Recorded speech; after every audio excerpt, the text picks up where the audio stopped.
I have not been playing as many video games, and honestly, it's starting to show.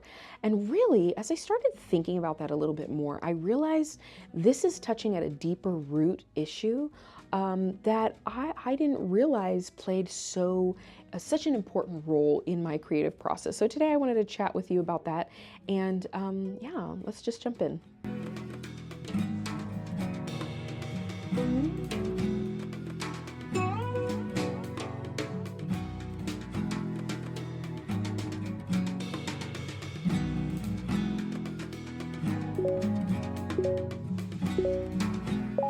Hello, friends and fellow adventurers. My name is Kayla. I'm a multi-passionate, doing all the things and documenting my messy middle so you don't feel so alone in yours. Welcome back to Sidequests and Sideeyes, part quest log, part cozy tavern, part just utterly unhinged chaos, and maybe a little strategy guide in there for you as well. Around these parts, we like to side-eye hustle culture, go the pace of grace, which is honestly pretty slow, and celebrate every win. Showering does count in that. Growing up as a millennial, I was born in 1989, so I grew up in the age of a lot of advancement in video games. And there was a lot of discussion around video games of whether they were good for you, bad for you, how much, how little, violent games versus non-violent, all these different things. And honestly, I can remember, I think my mom and dad did a good job just balancing how often we played video games. We had time limits, we had certain limits to what we could play at certain ages that were age appropriate. But I remember there being a lot of conversation about, video games are terrible, they're gonna rot your brain, they're gonna destroy you, blah, blah, blah, blah, blah, blah. And here's the thing, as I've gotten older, my love for video games has continued to grow. And I love seeing so much nostalgia around video games. I love that we have this explosion in cozy games because, I do love a good, like a Halo campaign. Halo 3 was one of my favorites.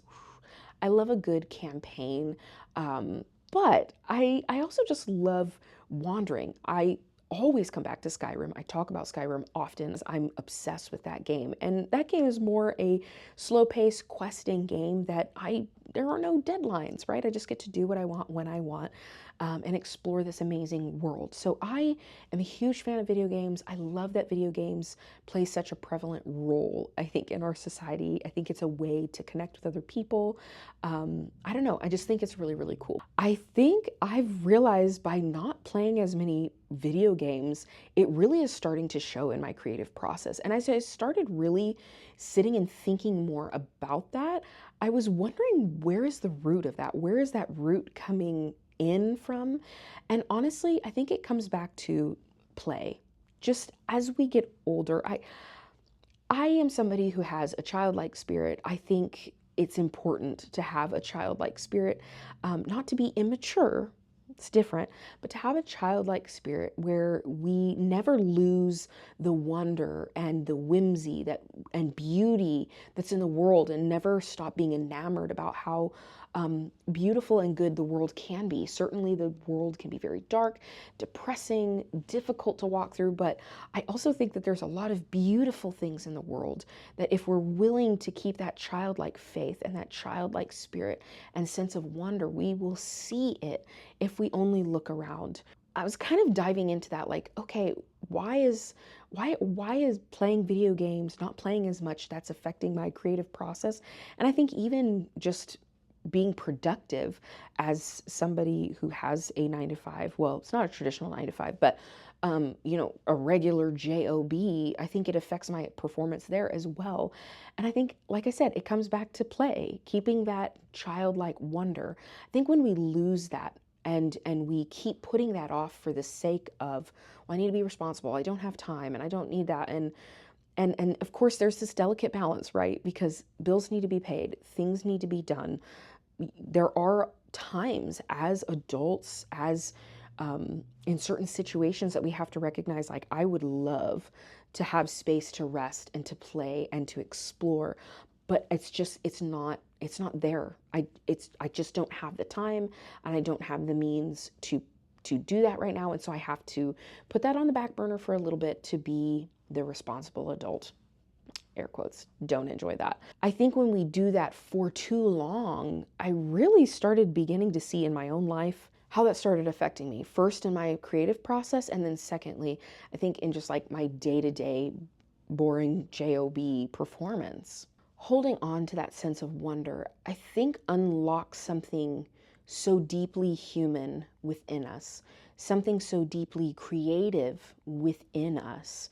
Um, you may not share my faith, but I believe that everybody's made in the image of God, and God is very creative. God is a creative God. Look around, look at everything that we see, the complexities, the science, the math, the beauty, the mystery, the art, all of it is so powerful and amazing, and that image is ingrained in us. I believe no matter who you are, that you are an inherently innately creative being with a soul that has the ability to expand your horizon of creativity. And I think there's a certain, I think, box that often gets, or maybe not box, there's a certain portrayal of somebody who, well, they're really creative, right? You look at somebody like me and you look at kind of the chaos around me or what I'm doing, and I'm a multi-passionate creative and I do all these things, like, oh, you're super creative. But I think about scientists, people who are more analytical, all these different people are also insanely creative. You're using your brain to put things together, to make connections between things. And, math doesn't make a lot of sense to me. I love science. I might not understand how it works all the time, but like, I love it. I love hearing about how all of these parts of things work together and form together. And so I think sometimes we think of creativity as artistic, which I think is one expression of it. But I think creativity shows up in everybody. Everybody has that ability. And so I think the more we push that part of ourselves away for the sake of, well, I've got to be an adult. I've got to be responsible. I think it actually does more damage. And again, I think it's silly that it showed up in this way, but the more and more I've like not played video games, the more I've seen that affect my life. And so much so that my husband like gets frustrated. He's like, I want you to sit down and I want you to play video games. Like, get over here, sit down and play video games, because you need to relax. It's just so funny to me because when inevitably I do and I listen, and I sit and I just log an hour or two in Skyrim, I just feel all of this pressure just.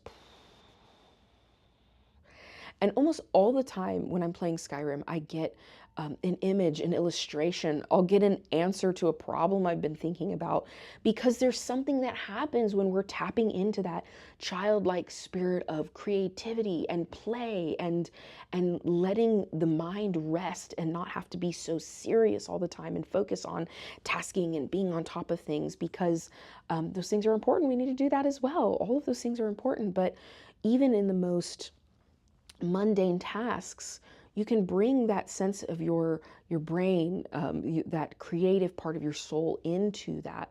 And I think the more and more I kind of bifurcate those things, right, to separate two things that should not be separated. It should be a single thing, and we separate it. It's called bifurcation.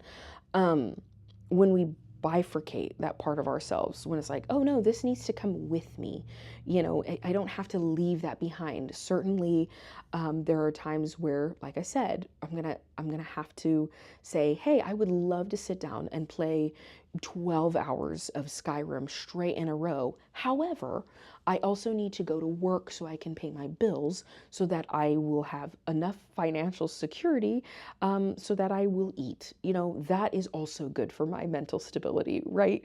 But I think stepping too much into either world I think can be dangerous.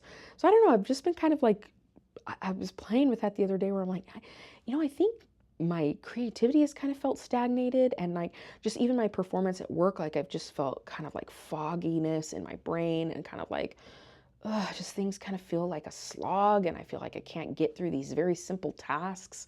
And of course, some of that is physiologically, like sometimes we go through seasons like that, things are going on. But I was starting to think about it, and I was like, I don't think I've played enough. I haven't really played any video games. I haven't really done something just kind of goofy and silly for a little bit. I think that's starting to affect me. What's on the agenda? What's the solution, if you will? I guess it is I need to play some more video games. I need to play some more video games, which, I'm not going to complain. I will not complain about that. But if you're kind of experiencing a bit of a mental fog, and obviously there are tons of things that can play into this, right? Lots of different reasons why you might be experiencing mental fog or struggling with getting tasks done or just feeling present in your work, whether creatively or just a regular job. You're just kind of feeling very disconnected. I'd be curious to ask, like, have you played recently? What is it for you? Is it video games? Is it watching, a silly kids show that you used to watch back in the day? Is it, going outside and frolicking? For me, it's also like going to the Renaissance fairs and Comic-Cons, like doing something that's just, it's so unserious, but so just fun and innocent and playful and enjoyable. It just gives the mind, the body, the spirit a chance to rest and just revel in the beauty of what is around us and grasp onto that as much as we can, because guess what? There's a lot of darkness that we've got to wade through. Life is hard, so why not try to grasp and squeeze out every ounce of joy as possible where we can find it? So I'd just be encouraged to ask you, have you played recently? What does that look like for you? And then if you do feel like, oh, this might be an area where I've neglected kind of that childlike spirit, I've neglected doing something kind of fun and creating and showing up for no other reason than to just the sheer enjoyment and joy of it. There's no product at the end. There's no reason at the end other than I'm just going to do this for the sheer joy of it. I want you to try that out. Let me know how it goes. Let me know if you feel a shift, because even playing the other day, I played just like an hour, just hopped on for an hour, played Skyrim, logged in an hour, and I just felt lighter, and I felt like I was able to do more. And the thing that's crazy is then I was able to sit down and get through a writer's block. I was struggling. I was writing like half a sentence at a time, could not get through. And I was able to finish writing a whole scene. And I think that shift was one of the reasons why I was kind of able to get past that. So yeah, I just wanted to share that with you today. Have you had fun recently? Have you played? Have you done something just for the joy of doing it? And if not, I'm challenging you to do that and come back here and let me know how it goes. Let me know if it helped. Well, that's all I have for you today, and this is the part of the show, whatever. This is the part of the show where I always like to say, if you haven't heard this recently, or maybe you really haven't ever heard it, I just want to let you know that I'm proud of you and your life is worth getting back up for. I will see you next time. Bye, friend.